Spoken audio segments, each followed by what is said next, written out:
So, who is Trash Patel? Cash Patel. He's the guy that was nominated for FBI director. We heard the name, we heard the news. But unless you've been way deep into the right wing rabbit hole, you don't know who he is. So I'm going to give you a brief description of who he is and how we have completed the trifecta of clown bingos in our Department of Justice, Armed Services, and now the FBI. So Cash Patel is a guy who used to be a public defendant, became an attorney for liaison, working on cases of national security for the U.S. Army. And because of his rhetoric and his craziness, Trump nominated him and made him senior counsel to the national security director during his first administration. He actually gained his name and his presence in front of Trump because he argued against the Russian collusion case, against all of the dumb things Trump did, from the retaining confidential documents to the Russian, to the call with Ukraine that we all heard, and apparently we didn't hear that, and et cetera, et cetera. What is so dangerous about this guy and why I call him the top of the trifecta? What is so dangerous about this guy is that A, he has no experience, but we know intelligence and experience in the Trump cabinet, it's something we're not looking for at this point.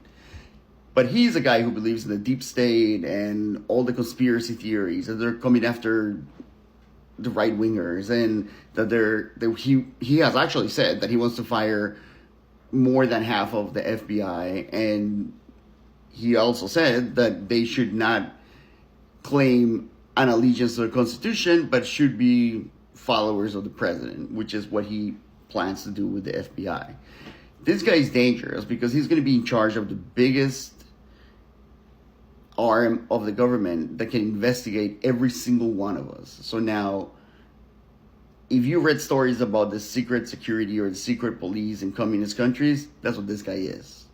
And we as a country are just giving him the most powerful tool in the world to track, surveil, and disappear anybody who they want. We know they don't follow the laws. That's very obvious. We know they think that they're always in the right no matter how much they fail. So this is at the top of the trifecta because you got him in the FBI, you got Peter of the Department of Defense, and now you have a DNI, Cruella de Vil, Tulsi Gabbard. So you have three people, highly unqualified, very dangerous, extremely crazy, in charge of the strongest military, the strongest intelligence department in the world, and now the strongest investigation, surveillance, and counter-surveillance and counterterrorism unit in the world. So, yep, if you haven't completed your bingo, here it is. I was going to say, can he make a worse choice than this? But every time I say that, he comes up with one. So, I'm hoping this is the last one. I'm Alex, and I'm out.